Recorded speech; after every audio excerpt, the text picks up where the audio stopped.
My name is Samantha Mitchell, 32 years old, and I never thought I'd come home from landing the biggest client of my career to find my life stuffed into garbage bags. There they were, piled unceremoniously at my mother's gate, while she stood with arms crossed, her expression colder than the Chicago wind I'd just escaped. The house keys I'd left with her dangled mockingly from her finger.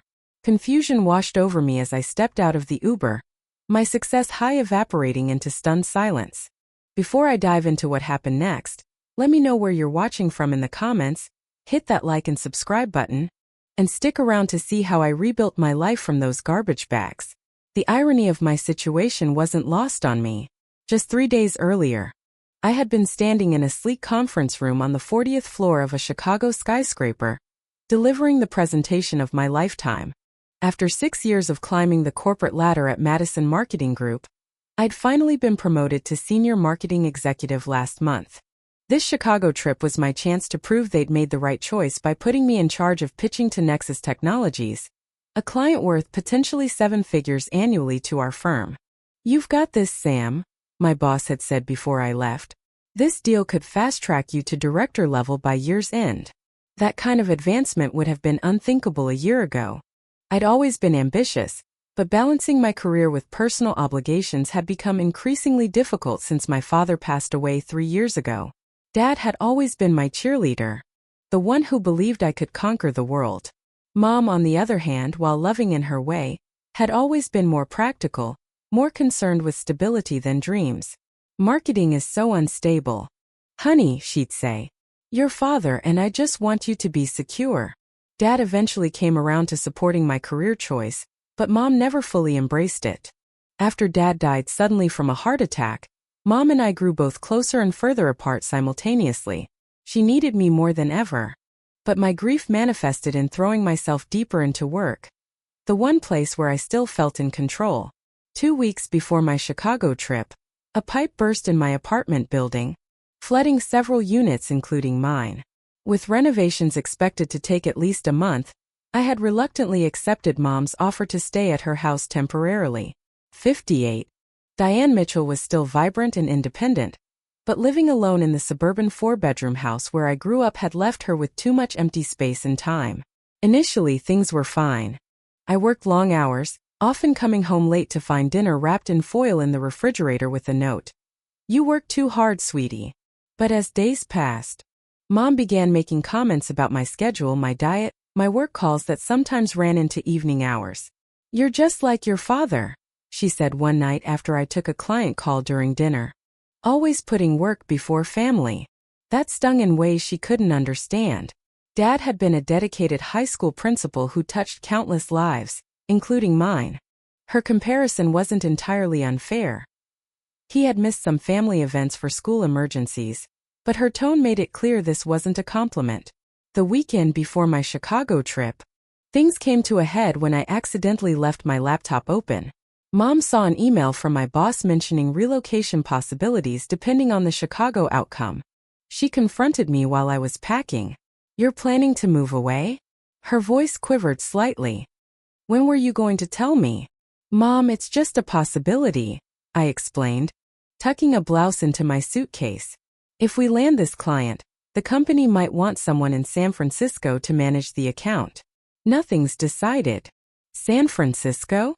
That's across the country." "Samantha, I know where San Francisco is," I replied, immediately regretting my tone. "Look, can we discuss this when I get back? This presentation is huge for me. More important than family." "Obviously," she muttered, walking out of the room.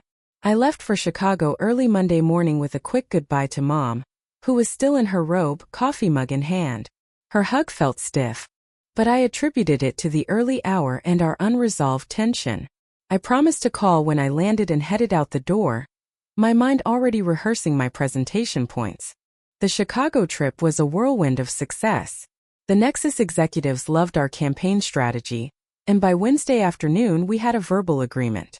My colleagues and I celebrated that night with champagne at the hotel bar, and I tried calling Mom to share my success, but the call went to voicemail. I left an excited message about landing the client, but didn't mention the increased likelihood of the San Francisco position. One battle at a time, I thought. Thursday morning. I boarded my flight home with a sense of accomplishment I hadn't felt in years. Dad would have been proud. Mom would come around once I explained everything properly. Life was finally coming together after the difficult years following Dad's death. The Uber from the airport took me directly to Mom's house since my apartment was still uninhabitable. As we pulled up to the familiar colonial-style home with its white trim and blue shutters, I noticed something unusual at the front gate. Large black garbage bags were piled up, and Mom was standing beside them, arms crossed. That's when my world tilted on its axis, my professional triumph instantly overshadowed by the scene before me. The Uber driver gave me a curious look as he helped unload my suitcase. "Everything okay, ma'am?" he asked, glancing at the garbage bags and my mother's rigid posture. "Fine, thank you," I replied automatically, tipping him extra for witnessing this embarrassing tableau. As the car pulled away, I approached the gate slowly. Mom didn't move to open it, her arms remaining firmly crossed. The spring breeze ruffled her silver-streaked brown hair, but her expression remained as immovable as stone. "Mom? What's going on?" asked, gesturing to the garbage bags. "Why is my stuff outside?" She lifted her chin slightly. "I think you know exactly what's going on, Samantha." "I really don't," I replied, confusion giving way to frustration. "I just got off a 5-hour flight. Can we please talk inside?" "I went through your emails," she stated flatly. The words hit me like a physical blow. "You did what?" "You left your laptop here. It was open on the kitchen table Wednesday morning." I shook my head in disbelief. "So you read my private work emails?" "Mom, that's completely inappropriate." "Inappropriate?" Her voice rose sharply. "What's inappropriate is finding out my daughter is planning to move 3,000 miles away through an email to her boss." A car slowed as it passed the house, the driver obviously curious about our confrontation. I lowered my voice, acutely aware we were creating a neighborhood spectacle. "Mom, please. Let's talk about this inside like adults." "I saw everything, Samantha. The San Francisco apartment listings you've been browsing. The email where you told your boss you're excited about the relocation opportunity. The one where you said, 'Fresh start sounds perfect right now.'" Each revelation was delivered like an accusation. My mind raced. Yes, I'd researched apartments, but only preliminarily. Yes, I'd expressed interest in the position, but nothing was confirmed. And yes, the idea of a fresh start appealed to me. Was that so terrible? "You were never going to tell me, were you?" she continued. "You were just going to wait until the last minute, and then announce you're abandoning me, just like everyone else." "That's not fair," I protested. "I was absolutely going to discuss it with you when things became more concrete. And this isn't about abandoning you. This is about my career." "Your career," she scoffed. "Always your precious career. Your father worked his entire life in one town, in one school. He understood commitment to family and community. Dad would have supported this move," I said firmly, immediately regretting bringing him into this. Her eyes flashed dangerously. "Don't you dare presume to know what your father would think. He was devoted to us, to this family. He would be heartbroken seeing how easily you can walk away." I took a deep breath, trying to maintain my composure. "Mom, I love you. But I'm 32 years old. I have to make my own decisions based on what's best for my future. The San Francisco position would be a huge opportunity for me." "And what about my future?" she demanded. "After everything I've done for you, after taking you in when your apartment flooded, this is how you repay me? By sneaking around, making plans to leave." "I wasn't sneaking around. I was waiting for the right time to discuss it with you rationally, which clearly isn't possible right now." Mrs. Keaton from next door had emerged to water her flowers, not even pretending not to eavesdrop on our argument. The humiliation of having this deeply personal confrontation on display added fuel to my growing anger. "You have a choice to make, Samantha," Mom declared, dangling my house keys. "Your family or your career. You can't have both." Something in me snapped at the ultimatum. "That's not how this works, Mom. You don't get to make me choose. I can have both a career and a relationship with you. But not if you keep trying to control my life." "Control?" she laughed bitterly. "Is that what you think this is? This is about loyalty. Samantha, About not turning your back on the people who raised you. I'm not turning my back on you by pursuing a career opportunity. Moving to another city doesn't mean I'm erasing you from my life.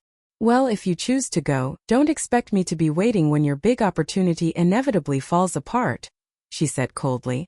I won't be your backup plan or your safety net anymore. Mom, please. No. I'm done enabling your selfish choices. She turned toward the house. Your things are in those bags. I've packed everything that belongs to you. You can't be serious. Where am I supposed to go? That's not my problem anymore. You're so independent, so career focus, figure it out. She walked up the path to the front door. Mom! I called after her, my voice cracking. This is ridiculous. We need to talk about this. She paused at the door, turning back with eyes that held both anger and hurt. There's nothing left to discuss. You made your choice long before today. The door closed firmly behind her. I heard the distinct click of the deadbolt. I stood there, stunned, staring at the garbage bags containing my belongings while Mrs. Keaton pretended to be fascinated by her petunias. Dark clouds gathered overhead as I stood frozen before the locked gate. The garbage bags containing my life strewn around me like casualties of war. The first fat raindrops began to fall, a perfect punctuation to the disaster unfolding. Of course it would rain now. Functioning on autopilot, I pulled out my phone and called Jessica, my best friend since college. After 3 rings, her cheerful voice answered. Hey stranger. How was Chicago? Did you knock their socks off? The simple kindness in her tone nearly broke me. Jess, I managed, my voice trembling. I need help. Sam? What's wrong? Her tone immediately shifted to concern. My mom. I swallowed hard. She kicked me out. All my stuff is in garbage bags. I have nowhere to go. What? That's insane. Where are you now? Outside her house. In the rain. As if on cue, the drizzle intensified. Stay right there. I'm coming to get you. 20 minutes tops. While waiting for Jessica, I tried calling Mom again. Straight to voicemail. I sent a text. Mom, please. Let's talk about this rationally. No response. My phone buzzed with a different notification. A text from my Aunt Karen, Mom's sister. Samantha, how could you do this to your mother? After everything she's done for you. Before I could process this, another text arrived. This one from my cousin Brian. Real classy, Sam. Abandoning family for a job. Aunt Diane is devastated. My stomach sank. Mom had clearly been busy making calls, sharing her version of events with the family.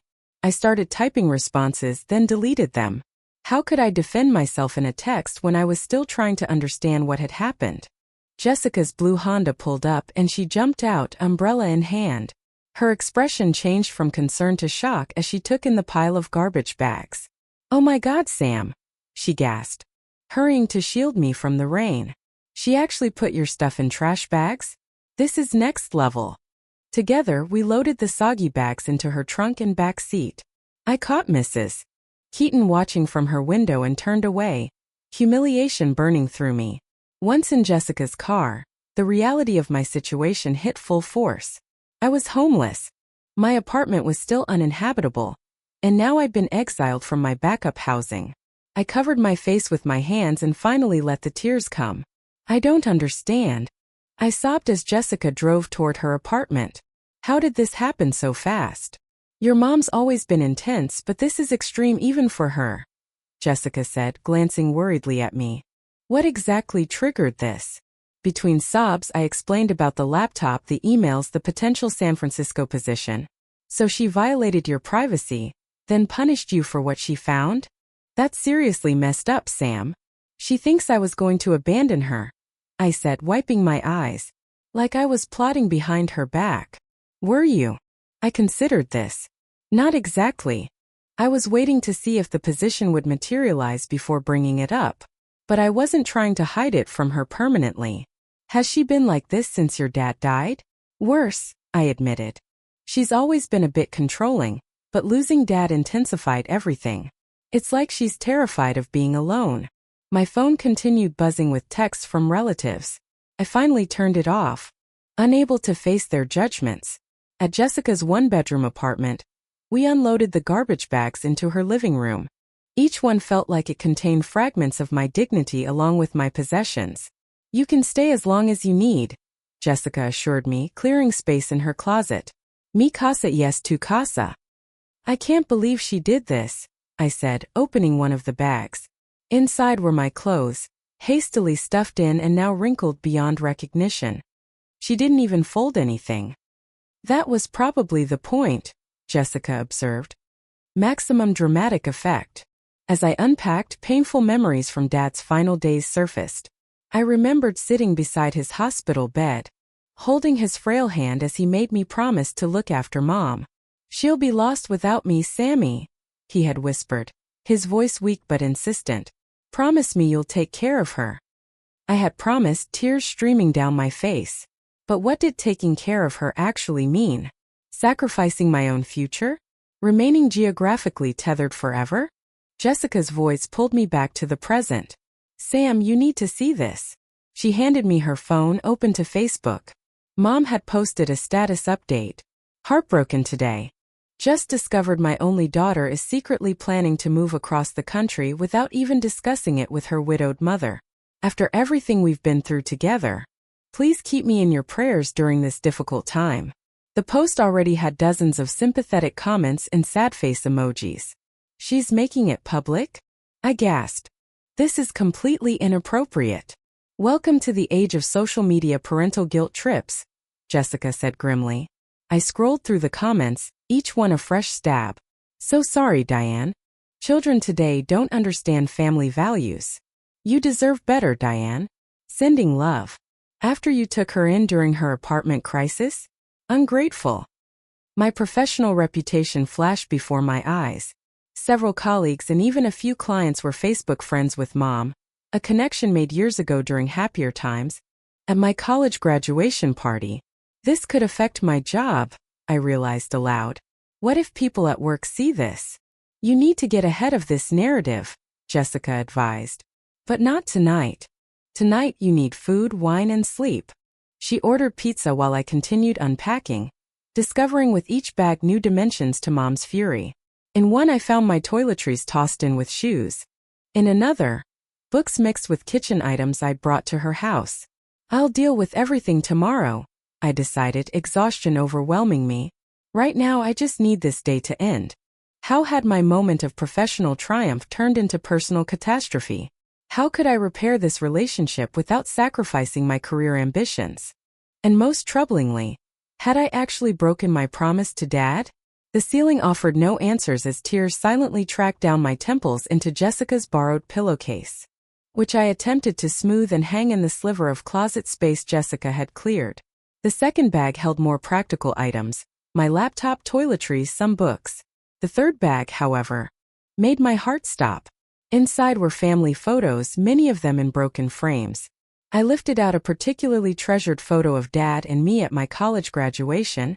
The glass webbed with cracks that distorted his proud smile. Had Mom deliberately broken these, or was this collateral damage from her hasty packing?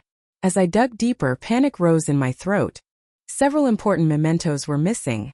Dad's watch that Mom had given me after the funeral, the leather portfolio he'd gifted me for my first job interview, the collection of father-daughter birthday cards I'd saved over the years.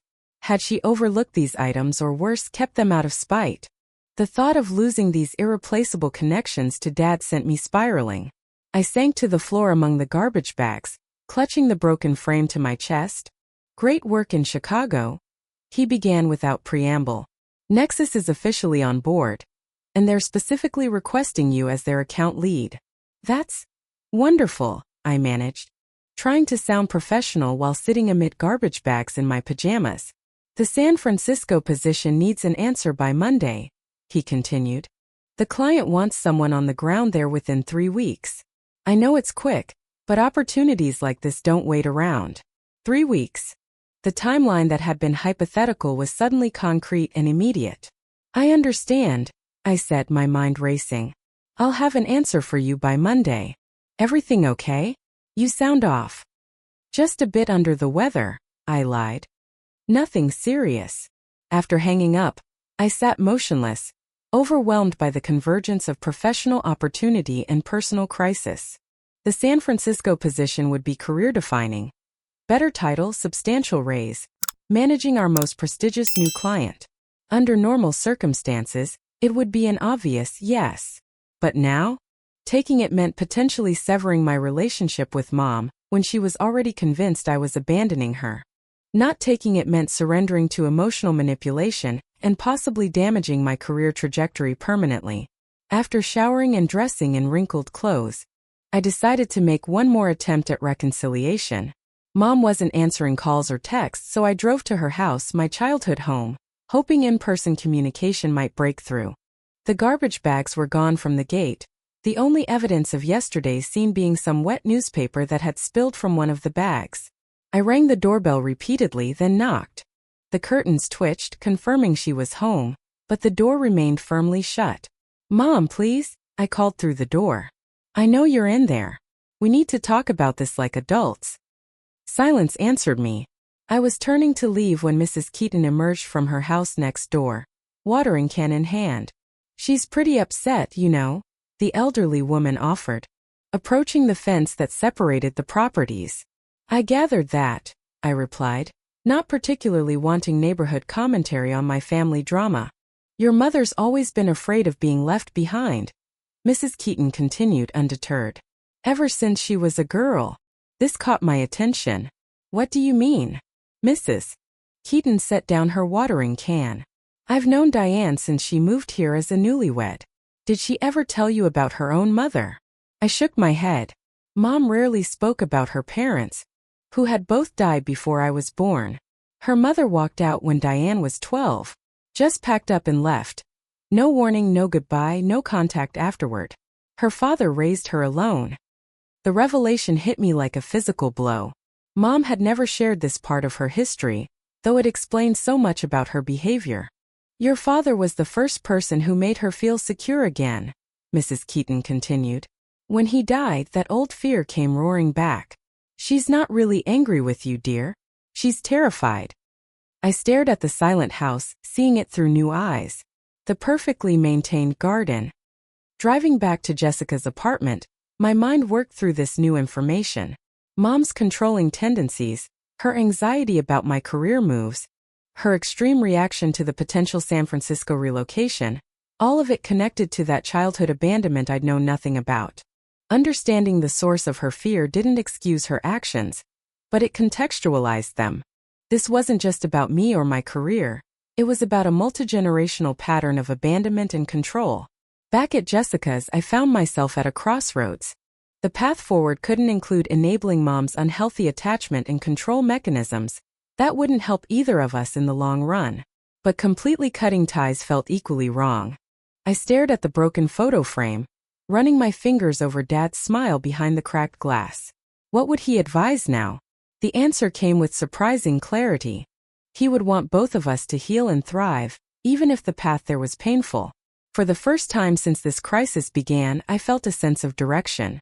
Melissa Wilson managed to squeeze me in for an emergency session that same afternoon. Her office, with its soothing blue walls and comfortable armchair, provided a safe space for the emotional unraveling that followed.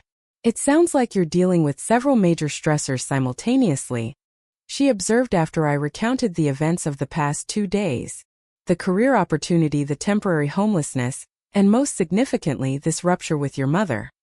"I don't know how to fix it," I admitted. "Or even if I should try, given how she's behaved. Before we talk about fixing anything, let's explore what a healthy outcome would look like for you," Dr. Wilson suggested. "Setting aside what's happened, what kind of relationship would you want with your mother ideally?" The question gave me pause. "I want her in my life," I said finally. "I love her despite everything. But I need her to respect my boundaries and my choices. I can't be her emotional caretaker at the expense of my own well-being." Dr. Wilson nodded. "That's a good starting point. Now, based on what you've shared about your mother's history, her behavior is likely coming from a place of profound abandonment trauma. That doesn't excuse it, but it does help explain it. So what do I do? Give up the job to appease her? Would that actually solve the underlying issue? I considered this. No. It would just postpone the inevitable. Any major life change would trigger the same reaction. Exactly. You can't heal her trauma by limiting your life. That's her work to do. Dr. Wilson leaned forward slightly. I would continue therapy to work through my own complicated feelings about obligation and independence. That evening, I sat at Jessica's kitchen table and wrote the hardest letter of my life. Dear Mom, I'm writing because you won't speak to me directly, and there are things that need to be said. First, I love you. That has never been in question. You have been my rock through so much of my life, especially after we lost Dad. Asterisk. What happened between us has left me heartbroken and confused. Reading my private emails and throwing my belongings out violated my trust in profound ways. I understand now from Mrs. Keaton about your mother leaving when you were young. I wish you had shared that with me yourself, as it helps me understand your fears better. Asterisk, I want you to know that my considering a move to San Francisco is about pursuing a career opportunity that could be life-changing for me. It is not and never has been about abandoning you. Moving to another city doesn't mean I'm removing you from my life. Asterisk, Dad would want both of us to be happy and fulfilled. For me, that includes pursuing my career goals. For you, I hope it includes finding joy and purpose beyond worrying about me. Asterisk, I'm accepting the position in San Francisco. This is not a decision I've made lightly or to hurt you. I'm asking you to support me in this, as I would support you in pursuing what brings you fulfillment. Asterisk, I'm still your daughter, and you're still my mother. Geographic distance doesn't change that unless we let it. Asterisk, with love, Samantha. After mailing the letter, I called Alan to officially accept the San Francisco position. The relief and excitement that followed confirmed I was making the right choice professionally, regardless of the personal complications. The real estate agent I contacted sent listings for apartments in San Francisco, and I began the process of planning my relocation. Each step forward felt both terrifying and liberating.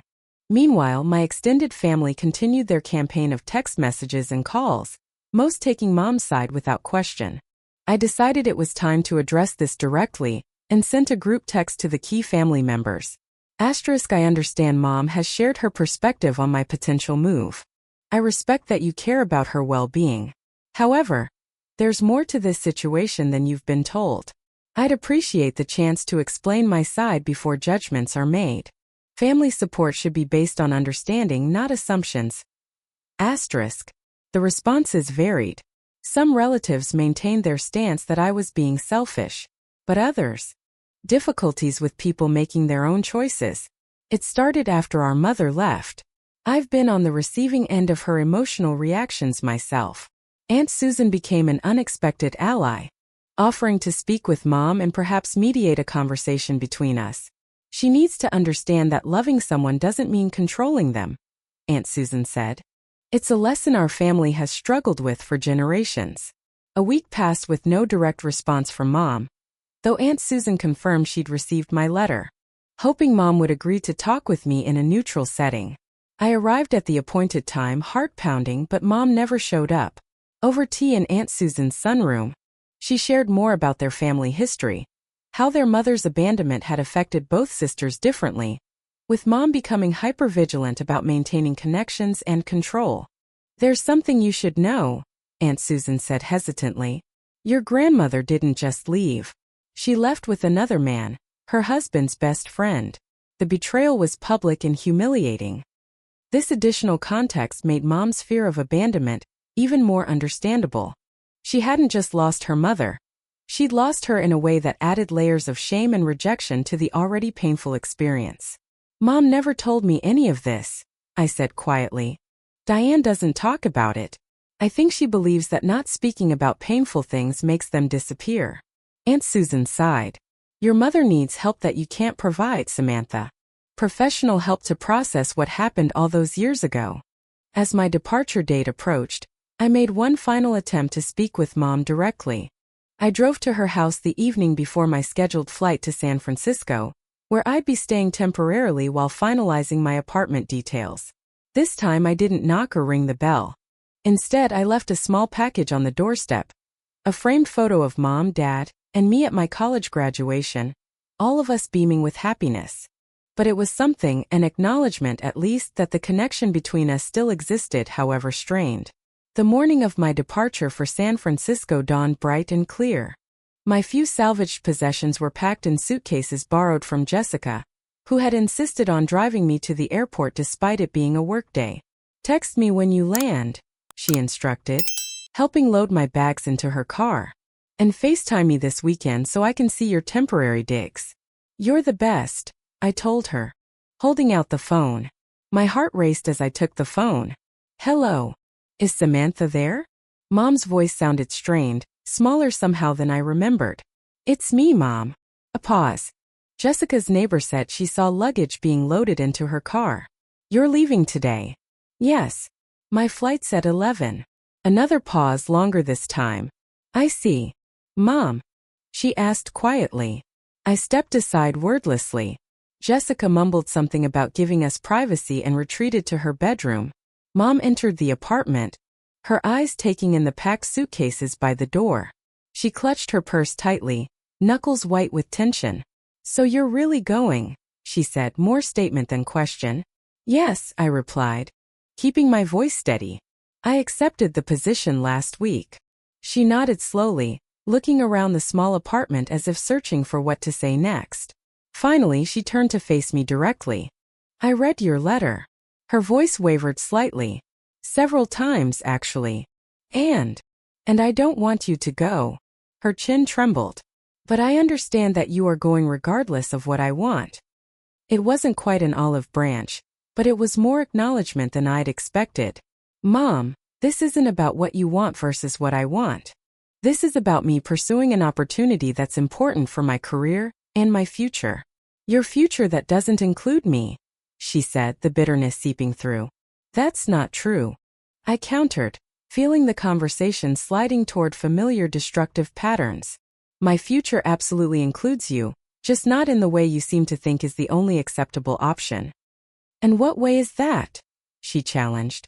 "Living in the same town forever. Being available whenever you need me. Putting your needs above my own consistently." Once started, the words poured out. "That's not a healthy relationship, Mom. That's not what Dad would want for either of us." At the mention of Dad, her expression hardened.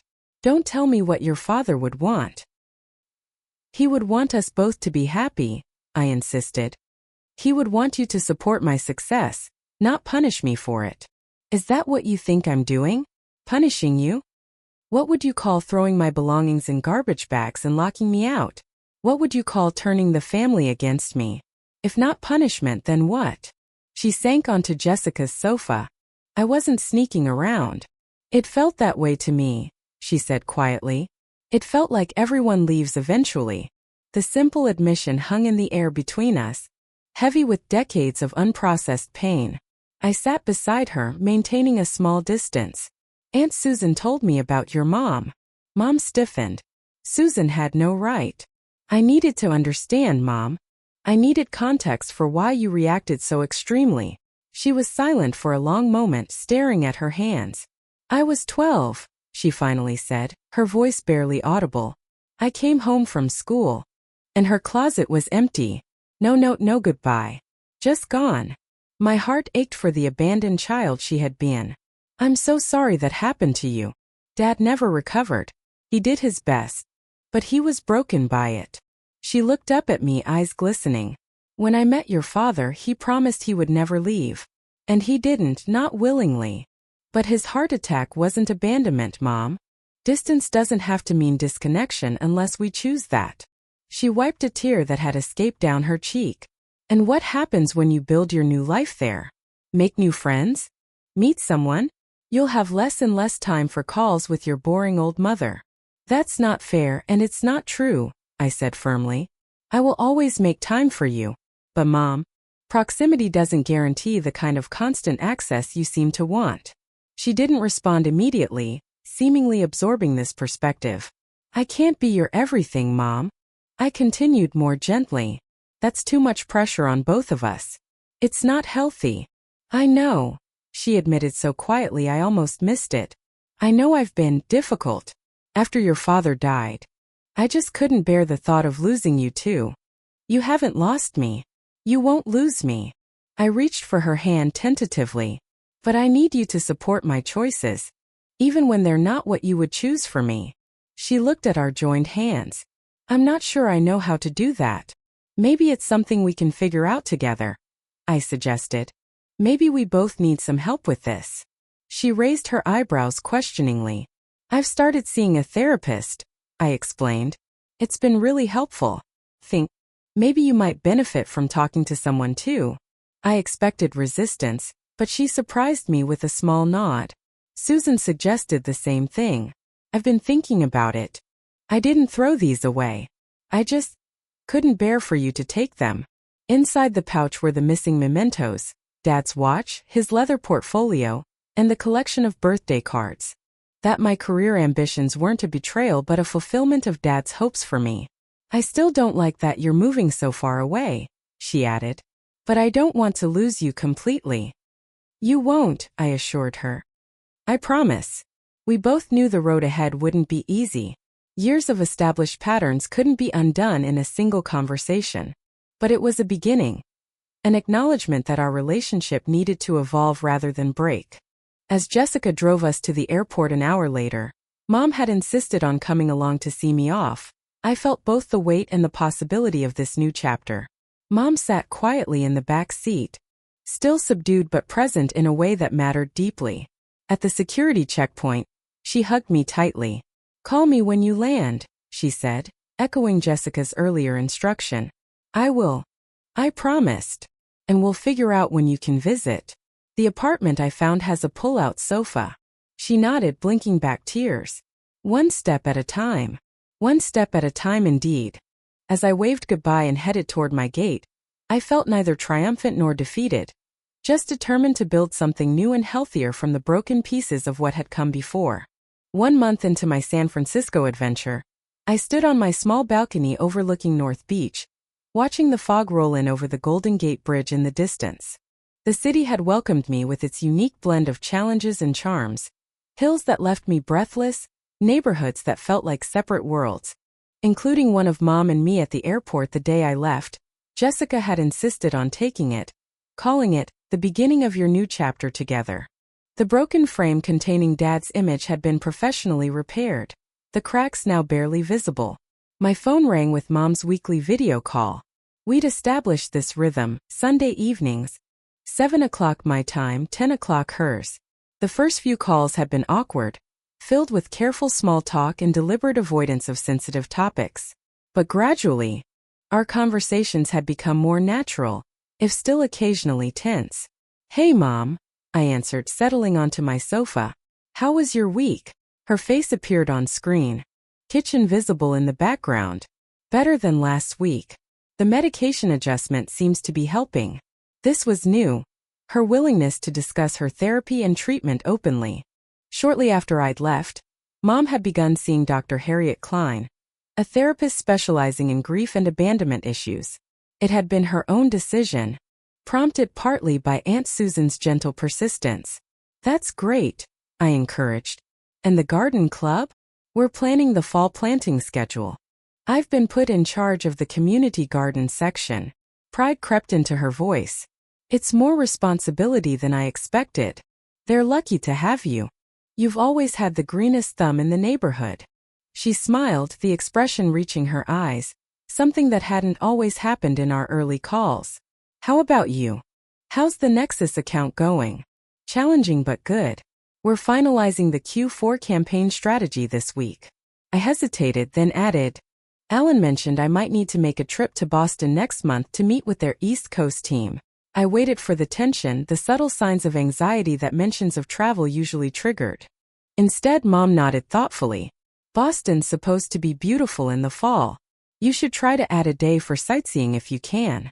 The response, so measured, so unlike her previous reactions to my career movements, left me momentarily speechless. What? She asked, noticing my surprise. Nothing. Just, that's a really supportive response. I appreciate it. She sighed softly. I'm trying, Samantha. Dr. Klein and I talk a lot about appropriate boundaries. It's not easy changing patterns at my age, but I'm working on it. I see that, And it means a lot. We chatted for another half hour, covering everything from her book club's latest selection to my new favorite local coffee shop. As we were about to hang up, she said, "Oh, before I forget, a package should be arriving for you tomorrow or Tuesday." "A package? What is it?" "Just a little housewarming gift. Better late than never, right?" The package arrived the next afternoon. A carefully wrapped set of herb planters for my balcony, complete with starter plants and detailed care instructions in Mom's neat handwriting. The accompanying card read simply, "To put down roots in your new home. Love, Mom." The gift touched me deeply. It wasn't just the practicality or thoughtfulness, but the symbolism, her acknowledgement of my new life here, her blessing for me to grow roots in this place. That evening, as I arranged the planters on my balcony, I reflected on how much had changed in a month. The crisis that had seemed so catastrophic had ultimately forced both Mom and me to address long-standing issues we might have continued to ignore otherwise. Dr. Wilson, my therapist, had helped me understand that my sense of obligation to Mom wasn't entirely unhealthy. It was rooted in genuine love. The problem had been the lack of boundaries, the unspoken expectation that my life choices required her approval. Healthy love has breathing room, Dr. Wilson had observed in our last session. It supports growth rather than restricting it. The therapy Mom had initially approached with reluctance had become a source of pride for her. "Dr. Klein says I'm making good progress on my abandonment issues," she'd reported last week, explaining concepts like anxious attachment and emotional regulation, terms that would have been foreign to her vocabulary just weeks ago. My work life had settled into a demanding but rewarding rhythm. The Nexus account was challenging in all the right ways, pushing me to develop new skills and strategies. My colleagues in the San Francisco office had welcomed me warmly, particularly Alicia, another transplant who had become both lunch buddy and weekend exploration companion. I sent back a heart emoji, then added, "He'd be proud of both of us right now." "I think so too," came her reply. Later that night, I added a note to my calendar for Mom's birthday next month. I'd already booked the flight home, a surprise I was planning to reveal during our next call. 3 days in my hometown, staying at a hotel rather than with her, a boundary Dr. Wilson had helped me establish, but with plenty of quality time together planned.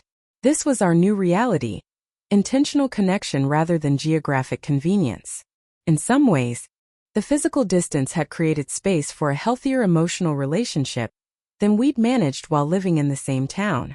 As autumn settled over San Francisco, bringing with it new project deadlines and holiday planning, I found myself reflecting often on the garbage bags that had seemed so catastrophic that rainy day.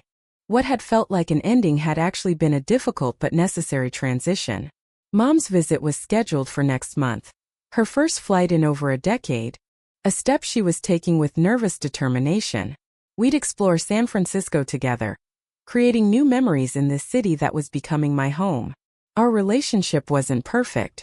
We were still learning, still occasionally stumbling over old patterns and triggers, but we were doing the work separately and together to build something sustainable. Sometimes love means standing your ground. Sometimes it means extending grace. And sometimes it means allowing relationships to evolve into forms you couldn't have imagined before. Don't forget to like this video and subscribe for more stories about family dynamics, personal growth, and finding your way through life's unexpected challenges. Remember, sometimes the hardest conversations lead to the most meaningful connections. Thank you for joining me today, and I'll see you in the next video.